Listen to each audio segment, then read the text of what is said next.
Jaya Radha Madhava Kunda Vihari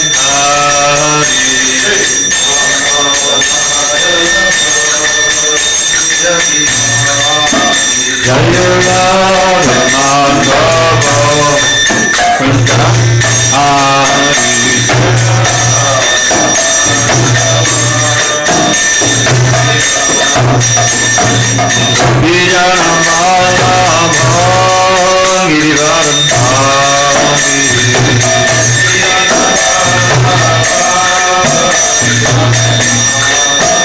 Jai Gopi Dhanavallabha Girivaradhari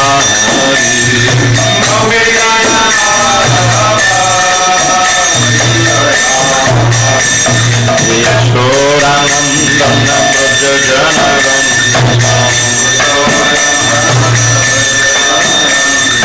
Yashodanandana Brajajanaram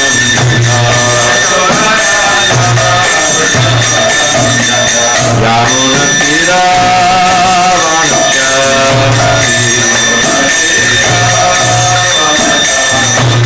Yamuna Tira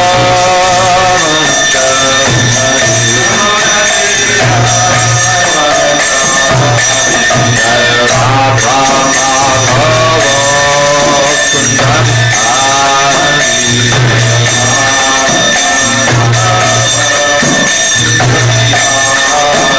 Jaya Radha Madhava Kunda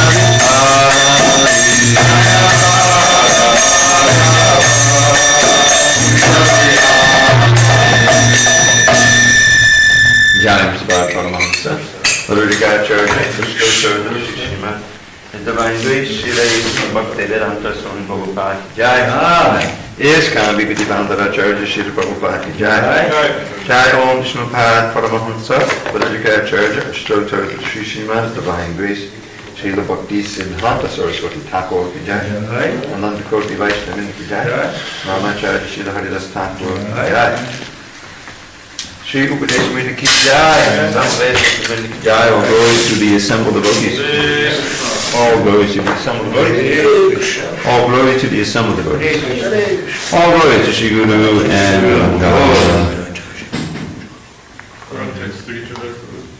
we are starting text number 4 today. Om Namo Bhagavate Vasudevaya. Om Namo Bhagavate Vasudevaya. Om Namo Bhagavate Vasudevaya. Om Namo Bhagavate Vasudevaya. Om Namo Bhagavate Vasudevaya. Om Namo Bhagavate Vasudevaya. On this 29th day of October 2018 in SanDiego, reading from Sri Upadeshamrita, Nectar of Instruction, by Srila Rupa Goswami, translation and commentary by His Divine Grace A.C. Bhaktivedanta Swami Prabhupada. And we are beginning text number 4 today. And as with the other texts, we'll go through gradually, take a few weeks. So, some of you may know this verse already. Tadati pratigrunnati Dati pratigrunnati Guyam akyati pritchati Guyam akyati pritchati Bhukte bhojayate chaiva Bhukte bhojayate chaiva Shabdham priti lakshanam Shabdham priti lakshanam Dadati pratigrunnati Dati pratigrunnati Guyam akyati pritchati Guyam akyati pritchati Bhukte bhojayate chaiva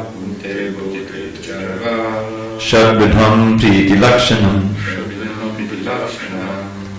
Dadati pratigrunnati Guyamakyati pritchati Bhukte bhojayate chaiva Shadvidham priti lakshanam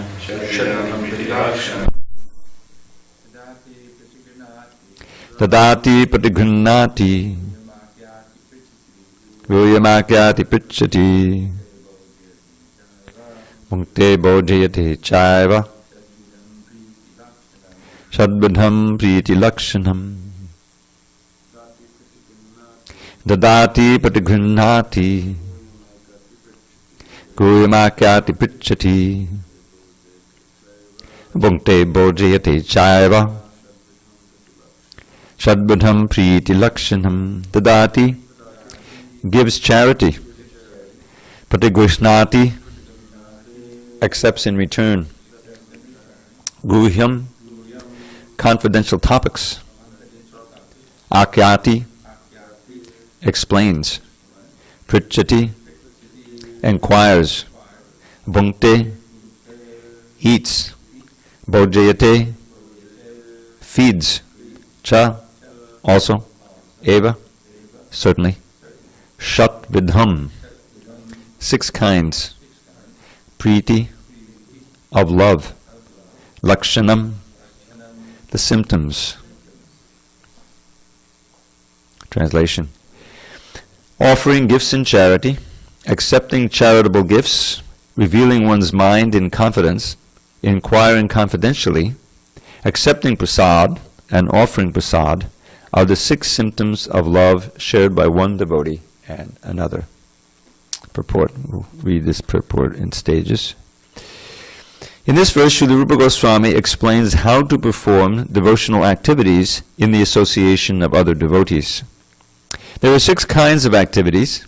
1. Giving charity to the devotees. 2. Accepting from the devotees whatever they may offer in return. 3. Opening one's mind to the devotees. 4. Inquiring from them about the confidential service of the Lord. 5. Honoring prasad, or spiritual food, given by the devotees. And 6. Feeding the devotees with prasad. An experienced devotee explains, and an inexperienced devotee learns from him. This is Guyam Akyati Prichati. When a devotee distributes prasad, remnants of food offered to the Supreme Personality of Godhead, in order to maintain our spirit of devotional service, we must accept this prasad as the Lord's grace received through the pure devotees. We should also invite pure devotees to our home, offer them prasad, and be prepared to please them in all respects. This is called Bhunkte Bhojayate Chaiva. Even in ordinary social activities, these 6 types of dealings between 2 loving friends are absolutely necessary. For instance, when one businessman wishes to contact another businessman, he arranges a feast in a hotel, and over the feast he openly expresses what he wishes to do. He then inquires from his business friend how he should act, and sometimes presents are exchanged. Thus, whenever there is a dealing of priti, or love and intimate dealings, these 6 activities are executed. In the previous verse, Srila Rupa Goswami advised that one should renounce worldly association and keep company with the devotees. Sangha Tyagat Sato Vritte. The International Society for Krishna Consciousness has been established to facilitate these 6 kinds of loving exchanges between devotees. This society was started single-handedly, but because people are coming forward and dealing with the give-and-take policy, the society is now expanding all over the world. We are glad that people are donating very liberally to the development of the society's activities, and people are also eagerly accepting whatever humble contribution we are giving them in the shape of books and magazines dealing strictly with the subject matter of Krishna consciousness. We sometimes hold Hare Krishna festivals and invite life members and friends to participate in the feasting by accepting prasad. Although most of our members come from the higher rungs of society, they nonetheless come and take whatever little, and I'm going to make this prasadam from now on. That was actually Prabhupada's word. Come and take whatever little prasadam we are able to offer them. Sometimes the members and supporters inquire very confidentially about the methods of performing devotional service, and we try to explain this. In this way, our society is successfully spreading all over the world, and the intelligentsia of all countries is gradually appreciating our Krishna-conscious activities.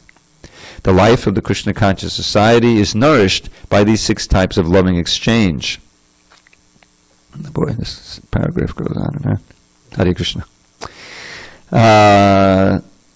Loving exchange among the members. Therefore, people must be given the chance to associate with the devotees of ISKCON, because simply by reciprocating in the 6 ways mentioned above, an ordinary man can fully revive his dormant Krishna consciousness. Okay, so we'll pick up there in a few minutes. Om Jnanatimirandasya Jnananjana Shalakaya Chakshu Unmidatam Mena Tasmai Shri Gurave Namaha. I was born in the darkness of ignorance, but my spiritual master Srila Prabhupada opened my eyes with the torchlight of knowledge. I offer my humble obeisance unto him and to all members of Sri Parampara.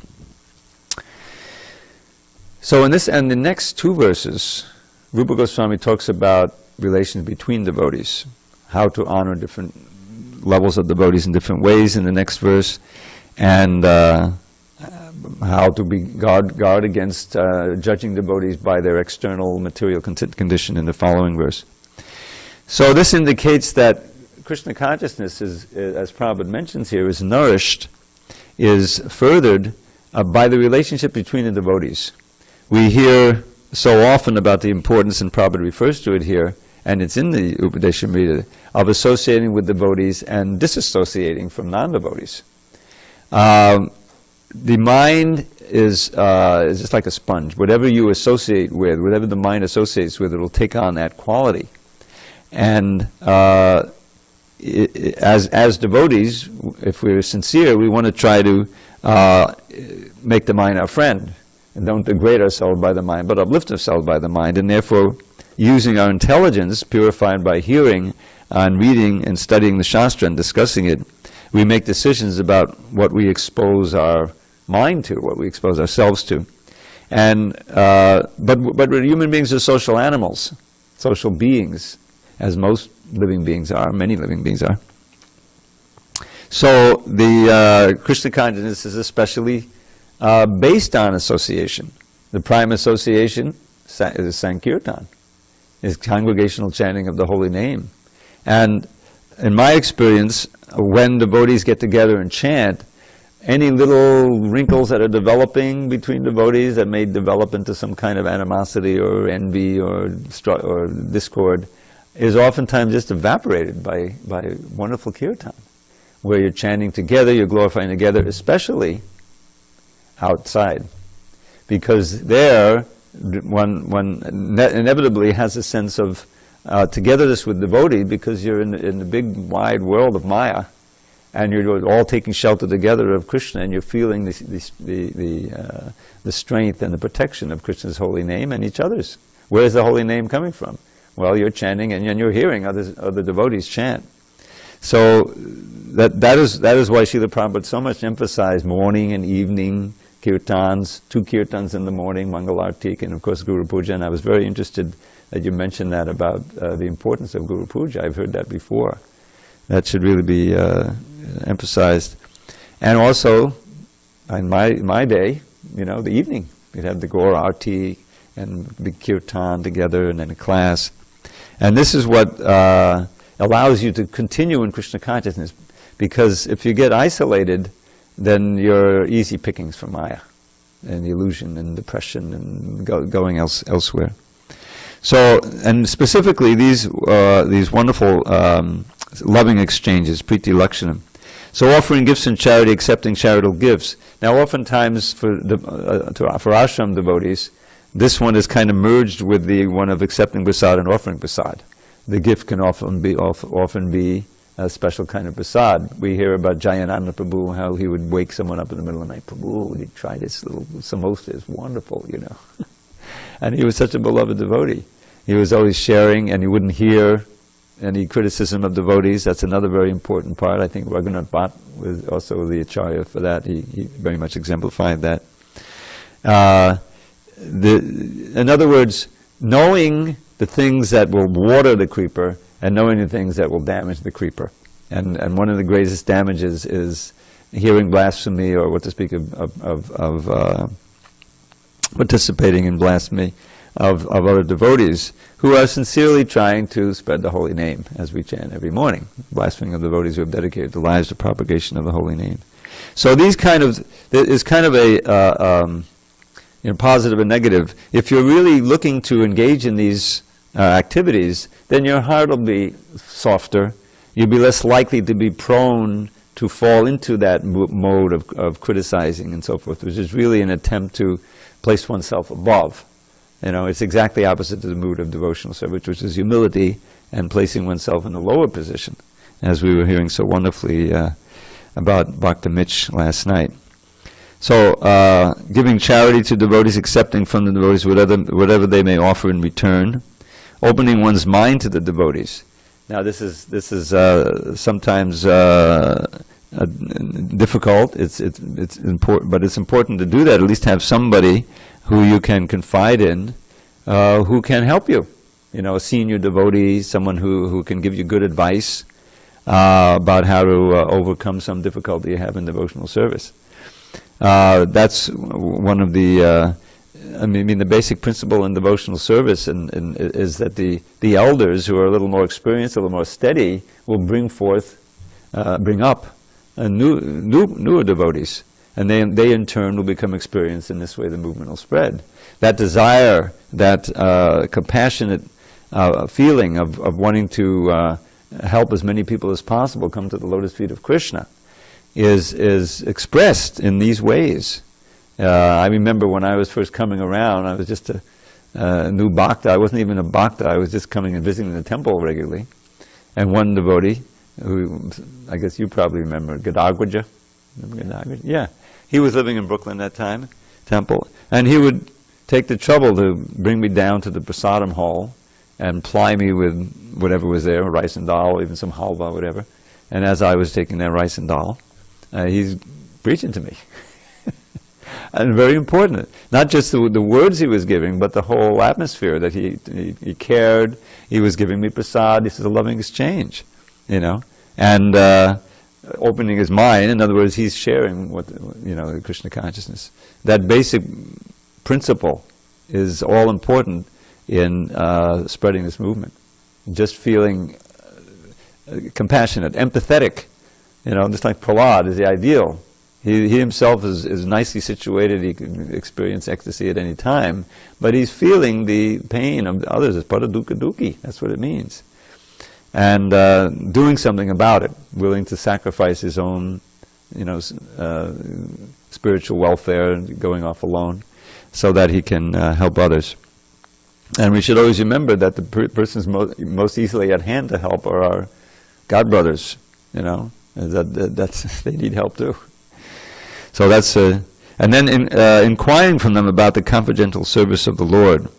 That's a symptom of the basic principle spoken of at the beginning of the Bhagavatam 2nd chapter, or the first verse of the Vedanta Sutra, Tato Brahma Jigyasa. To always have, and if you remember in the 13th chapter, the elements of knowledge is to always be in that mood of inquiring and learning more about Krishna and your relationship with Krishna. Because there's so many millions of subject matters you can inquire into, which will blot out, or damage your interest in those things. I remember there's this beautiful verse about, in the beginning of the Rupa Goswami's summary of Krishna's Vrindavan Leela, and he's praying at the beginning as a little Mangalacharan, and the third verse is a prayer that the wonderful swift-flowing nectar river of Krishna's Leela Katha will flow over his tongue. And he describes how that river has various effects. The first one is Mulo Kata Vidhayani Bhavataror. The first one is that rapid river uproots the tree. Imagine a tree growing on the bank of the river, but the river is swelling and is flowing so quickly, it uproots the tree of birth and death. Just like the first benefit of the chanting, Cheto Darpanamam Bhava Mahadavagni Devavanam. The first benefit is you feel the pains of birth and death and material life decreasing. But how does it do that? How does this rapid stream of Krishna Katha Leela, Krishna Leela Katha, do it? Krishnanya Trishna Kshayat. Krishna Anya, things other than Krishna. Krishnanya Trishna, the thirst for things other than Krishna, which is what keeps us here, brought us here to the material world and keeps us here. Kshayat, destroys that. In other words, Krishna's name, form, qualities, the service, the association, it purifies the heart, makes us more attracted to Krishna, Krishna's devotees, Krishna's service, everything in relation to Krishna. And simultaneously, we become unattracted to everything non-Krishna. As the Yogendras say, Prabhupada would quote this verse all the time, the first line, Bhakti Padeshano Bhavo Viraktir Anyatra Cha. These three things happen, they say, practically simultaneously. First is bhakti, which is, in this case, means the pleasure that comes with serving Krishna. With bhakti, bhakti is the tushti. And para isha anubhava means direct experience of Krishna. We're not going to see Krishna immediately, in the corner somewhere, but you feel the presence of the divine in your life. You feel it's substantial, you're experiencing by chanting and being Krishna conscious. And then virakta anyatacha, by detachment from everything else. Those three are measures of our advancement. In this verse, he compares it to sitting down at a nice feast of prasadam. And you're getting satisfaction from all the tastes. You're getting nourished. Body's getting nourished, and you're detached from the hunger, and you're certainly detached from everything else going on at that time. So that's mentioned here about honoring prasad given by the devotees. So I for many years I've been here, and when possible. Yesterday it just got too long because we started at 3:30, so I had to go back. But to serve out prasadam, it's such a for me, it's such a wonderful experience, because you can only relish so much prasadam tasting, but if you serve it out, you're basically relishing everybody's feast. In other words, you're participating exactly like this. It's an act of love, and this is what people come here for. They may not even be able to articulate it, but a sense that this is an oasis from the outside world, where there's always that threat of people trying to exploit you, take advantage of you. Even though they may, all the advertisements, which basically say, oh, come on, buy this, the price is insignificant, you'll enjoy like anything. We want to give you this. We want to be, they don't want to do anything of the sort. They want to pick your pocket and give you the impression that they care about you. But here, we're actually in business, so-called, simply to help people come to Krishna. And there's Krishna, standing there. He's not, looking so beautiful, so merciful, so compassionate, inviting. The benefit that someone gets just coming in here and seeing the deities. I listen to a lecture all the time, and Prabhupada is in Bombay. I'm listening to those wonderful Kapila Dev teaching lectures, which were made into the book, Teachings of Lord Kapila, the son of Devahudi. And he's speaking about how it's the duty of the pujaris, and they're doing so nicely, to dress the deities so beautifully. They're already so beautiful, but they become even more attractive with the dressing and the shringar, the flowers, the whole atmosphere, so that anyone who walks in, even if they're just curious, they'll appreciate. Oh, how wonderful, how lovely they look. That he said that's a big step forward, just to appreciate that. So that's it. That in one sense, you can see these are all loving exchanges. The pujaris are loving the deities and making them, and they're also performing a very important act for the people who come to see.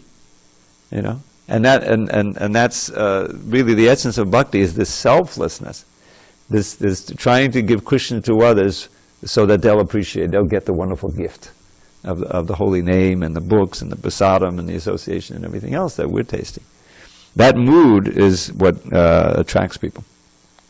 And that mood is what nourishes a devotional community, however tight and small we are, that will make us enlivened in devotional service. Any discussion on these? We're going to go forward in a few minutes. Go ahead. Okay, we have that mic. This is all for the audience. I mean the larger audience.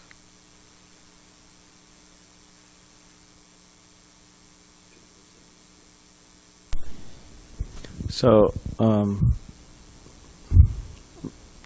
it was you were saying something that reminded me of how Prabhupada would at one particular time. There wasn't so many devotees. It was the beginning of ISKCON, and maybe there's 100 devotees or something like that. So then,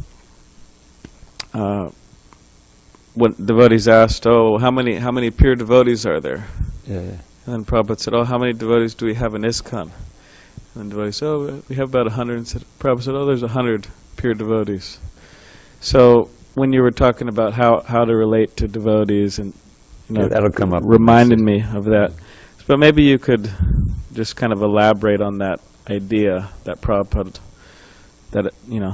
Yeah, well, Prabhupada, he set up ISKCON for, for making pure devotees. The whole point is anyabhilasha dashunyam. There's no compromise in that.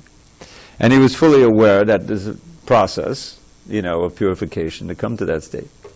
But much like you have the idea of, we sing every morning, yasya prasadam nagati kutopi. That word gati in that line means of getting to the goal. The word gati basically means goal, gatim. But as in Sanskrit, the source of the thing is seen to be not different from this thing. I've been reading that in the 28th chapter, 11th canto. And absolute, yeah.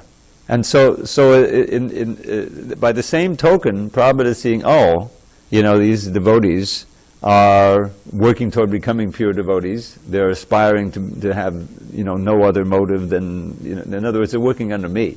They're working, and we're pushing, the pure devotees. So in that sense, they're pure. Although, you're asking me, saying, no, I have so many other desires, I'm working on. But because they're on the platform of becoming pure devotees, Prabhupada, but of course, there's also the distinction, and Prabhupada, of the pure devotee who really does not have any other element, any other desire than to serve Krishna and to please Krishna. So that's what Srila Prabhupada meant. He's encouraging us, as long as you're following and you're trying, just like Krishna says, even though there may be some really, out of whack behavior, achara, still, if they're serving, their whole life is dedicated to me, you can consider them sadhus, and quickly they become purified, if they have that mentality. That's what I understand from that. Prabhupada would say that. Yeah, I was just thinking, because a lot of devotees were talking about Mitch yesterday, and Mitch, he would just offer obeisances, And then I was thinking in my mind, some people may think, this is kind of, What is that? Yeah. No, I'm saying some may think that what he was doing was naive, he's naive, and the devotees, they have so many faults, and they may criticize him, why it's too much, over the top. And I was thinking in my mind that actually what he was doing, it's way far better to rear on to go and err on that direction, that all the devotees are wonderful, and I'm going to offer my obeisances, than to err on the other side, that no one's really worthy of my obeisances. And so actually he was in a far better position than somebody who's critical. Too critical. The fact is, when you read, again back to the Yogendras, in the first teaching, it's mentioned ultimately that you should offer your obeisance to everything in the world, because it's all a manifestation of Krishna. And you see the great devotees, who are, like our acharyas even, as I was mentioned, Raghunath Bhatta wouldn't hear any criticism, even if it was so-called justified, because everyone is everyone is serving. And Raghunath Das would offer 1,000 obeisances. He's not just offering obeisances to Rupa and Satsanat and he's offering to so many devotees in Vrindavan who are maybe not completely on the pure platform.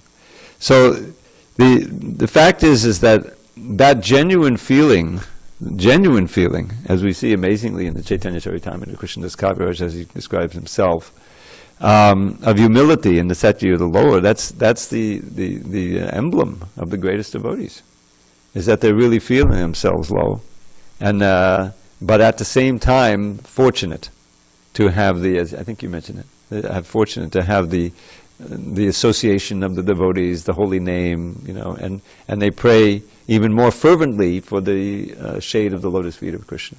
That's really why. If you think you're so great, you don't have to pray so hard, right? And that's a dangerous position to be in the material world. All right, let's go on a little bit, read a little bit more. Oh, go ahead, Prabhu, go ahead. There's a saying that whatever you think about Yeah, this is for the internet audience. It's important that they hear. Is it on? Show them at the other end. Yeah, there's a statement. Whatever you think about or meditate upon, that's it becomes magnified in your life. Yeah. It becomes your paradigm. Right. And Srila Prabhupada, quoting the Acharyas and Vishwanath Chakravarti Thakur, etc., they talk about different levels of advanced devotees. And the most advanced, they just see the good. They don't even recognize any bad. Right. So the closer you get to that, like if you're only thinking of, I'm your servant and you're worthy of my respect and service, the closer and the more you become purified, and it's like, then it becomes a reality. I remember when I joined the movement, I was totally convinced and reciprocated accordingly that all the devotees were pure devotees. Yeah. Of course, a little time goes on and my offenses start bearing some fruit. Then I start realizing, no, I'm a little more, and start seeing, discrepancies. Yeah. Another little, our emphasis maybe, or highlighting something you said, that if you're following Srila Prabhupada, the activities are liberated. Yeah. The activities are pure. It's not consciousness or consciously pure, but the activities are pure. The body, senses, and what is that? Absolute unripe mango becomes a ripe mango. Right. Or the iron in the fire thing. At first, the iron is not completely fire, but it's in the fire. So being in the fire means following, and doing everything, and gradually comes. In the Bhagavad Gita 262, it is stated, Sangat sanjayate kama. One's desires and ambitions develop according to the company one keeps. It is often said that a man is known by his company, and if an ordinary man associates with devotees, he will certainly develop his dormant Krishna consciousness. The understanding of Krishna consciousness is innate in every living entity, and it is already developed to some extent when the living entity takes a human body. It is said in Chaitanya Charitamrita, Madhya 22.107, Nitya Siddha Krishna Prem Sadhya Kabunoi, Shavanadi Shuddha Chitte Kodaye Udoi. And, here we go. Pure love for Krishna is eternally established in the hearts of living entities. It is not something to be gained from another source. When the heart is purified by hearing and chanting, that love naturally awakens. Since Krishna consciousness is inherent in every living entity, everyone should be given a chance to hear about Krishna. Are you reading along, Prabhu? I am. Did you have that love naturally awakens, or did it say the living entity awakens? Yeah, that was a mistake in the original editing. Prabhupada didn't have anything, and he guessed the living entity awakens, but actually from the context, it's the love that awakens. Since Krishna consciousness is inherent in every living entity, everyone should be given a chance to hear about Krishna. Simply by hearing and chanting, Shravanam Kirtanam, one's heart is directly purified, and one's original Krishna consciousness is immediately awakened. Krishna consciousness is not artificially imposed upon the heart, it is already there. When one chants the holy name of the Supreme Personality of Godhead, the heart is cleansed of all mundane contamination. Now you can see how important this is to enthuse one to preach. Is that everyone out there is Krishna conscious. They just need to, the non-Krishna conscious this needs to be cleansed away. And therefore, traditionally the book distributors, they distribute anyone to anyone, because you never know who's going to take a book and become Krishna conscious. In the first stanza of Shikshastika, Lord Chaitanya Mahaprabhu says, we can all chant together, Chaitodapanam bhavamahadavagni nirvapanam Shreyakaidavachandrikapataranam vinyavadhu jivanam Anandam pradivardhanam pratipadam purnamita swadhanam Sarvatmasnaparam param pijayate Shri Krishna Sankirtanam. All glory to the Shri Krishna Sankirtan, which cleanses the heart of all the dust accumulated for years and extinguishes the fire of conditional life, of repeated birth and death. This Sankirtan movement is the prime benediction for humanity at large, because it spreads the rays of the benediction moon. It is the life of all transcendental knowledge. It increases the ocean of transcendental bliss, and it enables us to fully taste the nectar for which we are always anxious. Not only is the chanter of the Mahamantra purified, but the heart of anyone who happens to hear the transcendental vibration of Hare Krishna, Krishna Krishna, Hare Hare, Hare Rama, Rama Rama, Hare Hare, is also cleansed. Even the souls embodied in lower animals, insects, trees, and other species of life also become purified and prepared to become fully Krishna conscious simply by hearing the transcendental vibration. Just let that sink in a bit. So, we can spend a little time in the garden here. This was explained by Thakur Haridas when Chaitanya Mahaprabhu inquired from him how living entities lower than human beings can be delivered from material bondage. Haridas Thakur said that the chanting of the holy names is so powerful that even if one chants in the remotest parts of the jungle, the trees and animals will advance in Krishna consciousness simply by hearing the vibration. This was actually proved by Sri Chaitanya Mahaprabhu himself when he passed through the forest of Jarikunda. At that time, the tigers, snakes, deer, and all other animals abandoned their natural animosity and began chanting and dancing in Sankirtan. Of course, we cannot imitate the activities of Sri Chaitanya Mahaprabhu, but we should follow in his footsteps. We are not powerful enough to enchant the lower animals such as tigers, snakes, cats, and dogs, or entice them to dance. But by chanting the holy names of the Lord, we can actually convert many people throughout the world to Krishna consciousness. Contributing or distributing the holy name of the Lord is a sublime example of contributing or giving charity, the Dadati principle. By the same token, one must also follow the Patigunati principle and be willing and ready to receive the transcendental gift. One should inquire about the Krishna consciousness movement and open his mind in order to understand the situation of this material world. This is Guyam Akati Prichati. Thus the Guyam Akati Prichati principles can be served. So Srila Prabhupada is expanding this verse into all kinds of wonderful realms of understanding. Because as I mentioned, this is really what we're all about, is giving. Is giving. First of all, chanting the holy name, and when you chant in kirtan, just think, oh, I'm doing this for the pleasure of the deities. I'm doing this for the pleasure of Krishna. I'm not just trying to take advantage of the holy name. That's why you find, so many people, they walk in, it's rare that you find someone who's really ready to chant with any real enthusiasm. There's people chanting at all different levels, some people are standing, what can you show me, what's going on? But really it's the, for the devotees, it's such a great opportunity to be able to be in an atmosphere like this with other sincere devotees and chanting the holy name and seeing the beautiful deities and doing it all for the pleasure of Guru and Gauranga and Lord Krishna. And the more we feel like that, then everything we do can be infused with that mood. Especially living in an environment, there's always something to do for Krishna. Like when I walk into this temple, as you may notice, I always like to pitter around better. Wait, it's time to tie those curtains properly. Why is that bowl sitting on Prabhupada's Vyasa-san? Oh, okay, I'll take it off. Look for ways in which you can, be tidy up. It's service. Only a few of us get to go on the altar and perform that as a major service, but the rest of us can, keep this atmosphere clean. And we got the patio. There's always the lounge. That's part of it. The members of International Society of Krishna Consciousness invite the society's members and supporters to dine with them, and when they hold love feasts in all the branches every Sunday. Many interested people come to honor prasadam, and whenever possible they invite members of the society to their homes and feed them sumptuously with prasadam. In this way, both the members of the society and the general public are benefited. People should give up the company of so-called yogis, jnanis, karmis, and philanthropists, because their association can benefit no one.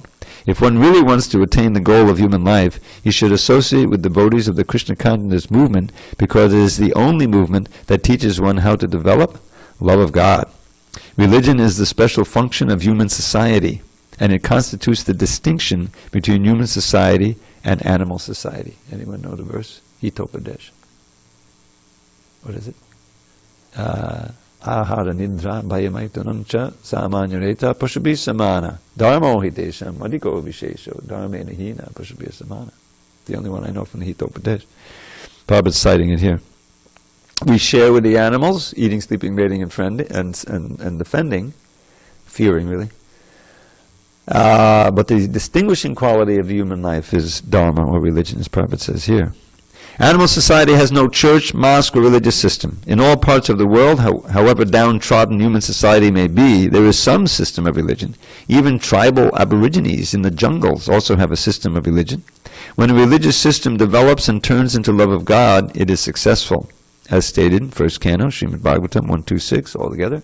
Savai pangsam paro dharmo, yato bhakti adhokshaje, ahaitukya pratiyatha, yatma suprasidati. The supreme occupation of dharma for all humanity is that by which men can attain to loving devotional service unto the transcendent Lord.